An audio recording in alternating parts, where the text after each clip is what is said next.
Hi friends, ಎಲ್ರಿಗೂ ನಮಸ್ಕಾರ. ನಾನು ನಿತಿನ್ ಗೌಡ. ಇವತ್ತಿನ ವಿಡಿಯೋದಲ್ಲಿ ಇಂಡಕ್ಷನ್ ಸ್ಟವ್ ಯೂಸ್ ಆಗಬೇಕಾದ್ರೆ ಎಷ್ಟು ಪವರ್ ಕನ್ಸಂಪ್ಷನ್ ಮಾಡುತ್ತೆ ಅಂತ ತಿಳಿಸ್ಕೊಡ್ತಾ ಇದ್ದೀನಿ.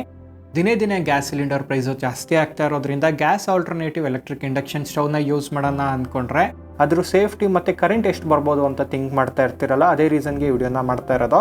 ಎಲೆಕ್ಟ್ರಿಕ್ ಇಂಡಕ್ಷನ್ ಸ್ಟವ್ನ ಯಾವ ರೀತಿ ಯೂಸ್ ಮಾಡೋದು, ಎಷ್ಟು ಪವರ್ ಕನ್ಸಂಪ್ಷನ್ ಮಾಡುತ್ತೆ, ಅದ್ರ ಸೇಫ್ಟಿ ಪ್ರತಿಯೊಂದು ಡೀಟೇಲ್ಸ್ ಈ ವಿಡಿಯೋದಲ್ಲಿ ತಿಳಿಸ್ಕೊಡ್ತಾ ಇದ್ದೀನಿ. ನೀವಿನ ನಮ್ಮ ಟೆಕ್ಕೀಗ ಚಾನಲ್ಗೆ ಸಬ್ಸ್ಕ್ರೈಬ್ ಆಗಿಲ್ಲ ಅಂದರೆ ಈ ಕೂಡಲೇ ಸಬ್ಸ್ಕ್ರೈಬ್ ಆಗಿ ಬನ್ನಿ ನೋಡೋಣ. ಫ್ರೆಂಡ್ಸ್, ನಾನು ಯೂಸ್ ಮಾಡ್ತಾ ಇರೋಂಥ ಇಂಡಕ್ಷನ್ ಸ್ಟವ್ ಬಂದು ಫಿಲಿಪ್ಸ್ ಇಂಡಕ್ಷನ್ ಸ್ಟವ್ನ ಯೂಸ್ ಮಾಡ್ತಾ ಇದ್ದೀನಿ. ಈ ಇಂಡಕ್ಷನ್ ಸ್ಟವ್ನ ತುಂಬ ವರ್ಷದಿಂದ ಯೂಸ್ ಮಾಡ್ತಾ ಇದ್ದೀನಿ.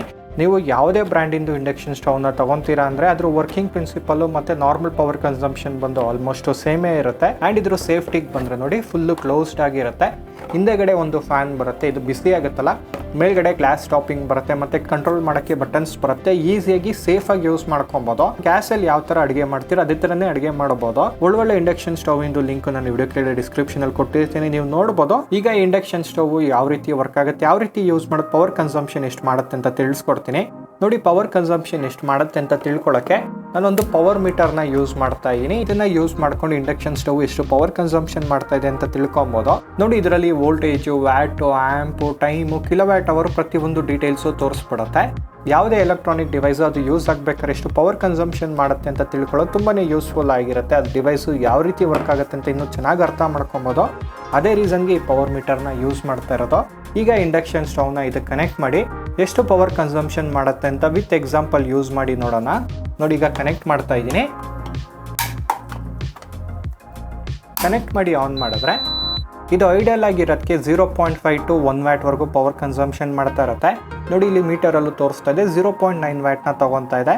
ಈಗ ಇಂಡಕ್ಷನ್ ಸ್ಟವ್ನ ಯೂಸ್ ಮಾಡಬೇಕು ಅಂದರೆ ಸ್ಟೀಲ್ ಪಾತ್ರೆನ ಯೂಸ್ ಮಾಡಬೇಕಾಗತ್ತೆ. ಅದೊಂದೇ ಡ್ರಾಬ್ಯಾಕ್ ಅಂತ ಹೇಳ್ಬೋದು. ಇಂಡಕ್ಷನ್ ಸ್ಟವ್ನ ಯೂಸ್ ಮಾಡ್ತೀರಾ ಅಂದರೆ ಈಗಂತೂ ಎಲ್ಲರ ಮನೇಲೂ ಅಲ್ಯೂಮಿನಿಯಂಗಿಂತ ಜಾಸ್ತಿ ಸ್ಟೀಲ್ ಪಾತ್ರೆನೇ ಯೂಸ್ ಮಾಡ್ತಾ ಇರ್ತೀರಲ್ವ, ಈಸಿಯಾಗಿ ಇಂಡಕ್ಷನ್ ಸ್ಟವ್ನ ಯೂಸ್ ಮಾಡ್ಕೊಬೋದು. ನೋಡಿ, ಸ್ಟೀಲ್ ಪಾತ್ರೆ ಇಟ್ಬಿಟ್ಟು ಇದರೊಳಗಡೆ ನಾನು 1 ಲೀಟ್ರ್ ಹಾಲನ್ನ ತೊಗೊಂಡು ಈ 1 ಲೀಟ್ರ್ ಹಾಲನ್ನ ಫುಲ್ಲು ಕಾಯಿಸಿ ಎಷ್ಟು ಟೈಮ್ ತೊಗೊಳುತ್ತೆ, ಎಷ್ಟು ಪವರ್ ಕನ್ಸಂಪ್ಷನ್ ಮಾಡುತ್ತೆ ಅಂತ ತಿಳಿಸ್ಕೊಡ್ತೀನಿ. ಈಗ ಈ ಹಾಲನ್ನ ಪಾತ್ರೆಗೆ ಹಾಕ್ತೀನಿ.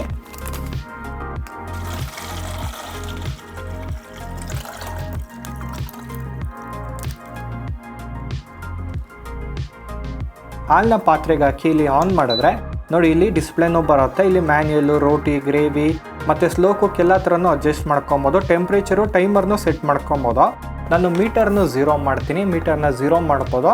ನೋಡಿ, 0 ಮಾಡಿ ಟೈಮು ಮತ್ತು ಕಿಲೋವ್ಯಾಟ್ನೆಲ್ಲನೂ ಸ್ಟಾರ್ಟ್ ಕೊಡ್ತೀನಿ.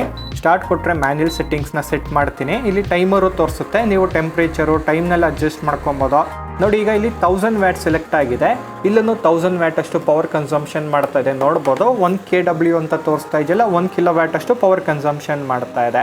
ಈಸಿಯಾಗಿ ಅಡ್ಜಸ್ಟ್ ಮಾಡ್ಕೊಬೋದು ಎಷ್ಟು ಬೇಕಾದ್ರೂ. ನೋಡಿ, ಕಡಿಮೆ ಮಾಡ್ಕೊಬೋದು, ಜಾಸ್ತಿ ಮಾಡ್ಬೋದು, ಟೆಂಪ್ರೇಚರ್ ಸೆಟ್ ಆಗುತ್ತೆ. ತುಂಬಾ ಈಸಿಯಾಗಿ ಯೂಸ್ ಮಾಡ್ಕೊಬೋದು. ನೋಡಿ, ಇದು ವರ್ಕ್ ಆಗ್ತಾ ಇದ್ರೂ ಇದೆಲ್ಲ ಮುಡ್ತಾ ಇದ್ದೀನಿ. ಯಾವುದೇ ಥರ ಭಯ ಬೀಳೋ ಅವಶ್ಯಕತೆಯೂ ಇರಲ್ಲ. ಎಲೆಕ್ಟ್ರಿಕ್ ಸ್ಟವ್ ಅಂತ ನೀವು ಫಸ್ಟ್ ಟೈಮ್ ಯೂಸ್ ಮಾಡ್ತೀರಾ ಅಂದರೆ ತುಂಬಾ ಸೇಫ್ ಆಗಿರುತ್ತೆ ಇಂಡಕ್ಷನ್ ಸ್ಟವ್ನ ಯೂಸ್ ಮಾಡೋದು. ಇಂಡಕ್ಷನ್ನ ಆನ್ ಮಾಡಿ 3 ನಿಮಿಷ ಆಗಿದೆ. ಹಾಲನ್ನು ಬಾಯ್ಲ್ ಆಗೋಕ್ಕೆ ಸ್ಟಾರ್ಟ್ ಆಗ್ತಾ ಇದೆ.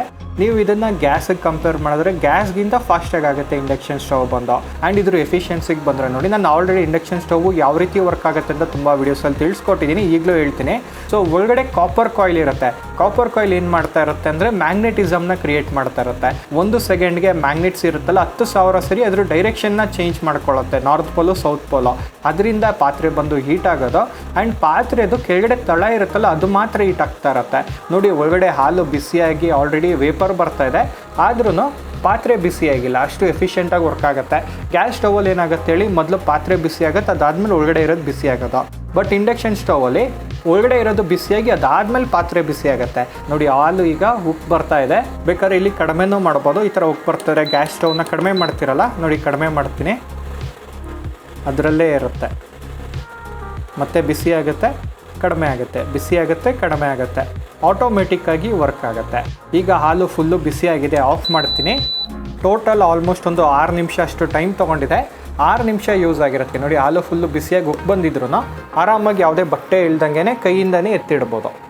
ಪವರ್ ಕನ್ಸಂಪ್ಷನ್ ನೋಡಿ, ಪವರ್ ಕನ್ಸಂಪ್ಷನು ಇಂಡಕ್ಷನ್ ಸ್ಟವ್ ಬಂದು 6 ನಿಮಿಷ ಯೂಸ್ ಆಗಿದೆ. 0.106 ಕಿಲೋವ್ಯಾಟ್ ಅಷ್ಟು ಪವರ್ ಕನ್ಸಂಪ್ಷನ್ ಮಾಡಿದೆ. 0.106 ಕಿಲೋವ್ಯಾಟ್ ಅವರ್ ಪವರ್ ಕನ್ಸಂಪ್ಷನ್ ಅಂದರೆ 0.106 ಕಿಲೋವ್ಯಾಟ್ ಪವರ್ ಕನ್ಸಂಪ್ಷನ್ ಅಂದರೆ ನಾನು 1 ಕಿಲೋವ್ಯಾಟ್ ಯೂನಿಟ್ಗೆ ನಾನು ಆ್ಯಾವ್ರೇಜ್ ಬೆಂಗಳೂರಲ್ಲಿ ₹8.50 ತೊಗೊತೀನಿ. ₹8.50 ತೊಗೊಂಡ್ರೆ ಟೋಟಲ್ ಫುಲ್ಲು ಹಾಲು ಕಾಯೋಕ್ಕೆ ₹0.901 ಅಷ್ಟು ತೊಗೊಂಡಿದೆ. ಆಲ್ಮೋಸ್ಟ್ 90 ಪೈಸೆ ಅಷ್ಟು ಕರೆಂಟ್ನ ತೊಗೊಂಡಿದೆ. ಇದನ್ನೇ ನೀವು ಗ್ಯಾಸ್ ಸ್ಟವ್ ಕಂಪೇರ್ ಮಾಡ್ತೀರಾ ಅಂದರೆ ಗ್ಯಾಸ್ ಸ್ಟವಲ್ಲಿ ನಿಮಗೆ ಗ್ಯಾಸ್ ಖರ್ಚು ಬಂದು ₹1.5 ಆಗಿರೋದು. ಸೊ 30 to 40% ಇಂಡಕ್ಷನ್ ಸ್ಟವ್ನ ಯೂಸ್ ಮಾಡೋದ್ರಿಂದ ಎಫಿಷಿಯೆಂಟ್ ಅಂತ ಹೇಳ್ಬೋದು. ಗ್ಯಾಸ್ ಸ್ಟವ್ ಕಂಪೇರ್ ಮಾಡಿದ್ರೆ ವ್ಯಾಲ್ಯೂ ಫಾರ್ ಮನಿ ಅಂತಲೇ ಹೇಳ್ಬೋದು. ನೋಡಿದ್ರಲ್ಲ ಫ್ರೆಂಡ್ಸ್, ಇಂಡಕ್ಷನ್ ಸ್ಟವ್ನ ನೀವು ಯೂಸ್ ಮಾಡ್ತೀರಾ ಅಂದರೆ ಗ್ಯಾಸ್ಗಿಂತ ಸೇಫಾಗಿ ಯೂಸ್ ಮಾಡ್ಕೊಬೋದು, ಕಡಿಮೆನೂ ಖರ್ಚಾಗುತ್ತೆ. ಜೊತೆಗೆ ನೀವು ಗ್ಯಾಸ್ ಥರನೇ ಇಂಡಕ್ಷನ್ ಸ್ಟವ್ಲು ಎಲ್ಲ ಥರನೂ ಅಡುಗೆ ಮಾಡ್ಬೋದು. ನೀವು ಇಂಡಕ್ಷನ್ ಸ್ಟವ್ನ ತೊಗೊಬೇಕು ಅಂತ ಪ್ಲಾನ್ ಮಾಡ್ತಾ ಇದ್ದೀರಾ ಅಂದರೆ ಅದ್ರ ಲಿಂಕ್ ವಿಡಿಯೋ ಕೆಳಗಡೆ ಡಿಸ್ಕ್ರಿಪ್ಷನಲ್ಲಿ ಕೊಟ್ಟಿರ್ತೀನಿ, ನೀವು ನೋಡ್ಬೋದು. ನೋಡಿದ್ರಲ್ಲ ಫ್ರೆಂಡ್ಸ್, ಇಂಡಕ್ಷನ್ ಸ್ಟವ್ ಎಷ್ಟು ಪವರ್ ಕನ್ಸಂಪ್ಷನ್ ಮಾಡುತ್ತೆ ಅಂತ. ಇದೇ ಥರ ಕನ್ನಡದಲ್ಲಿ ಟೆಕ್ ವಿಡಿಯೋಸ್ಗಾಗಿ ಟೆಕ್ಕಿಗಾನ ಸಬ್ಸ್ಕ್ರೈಬ್ ಆಗಿ. Thanks for watching.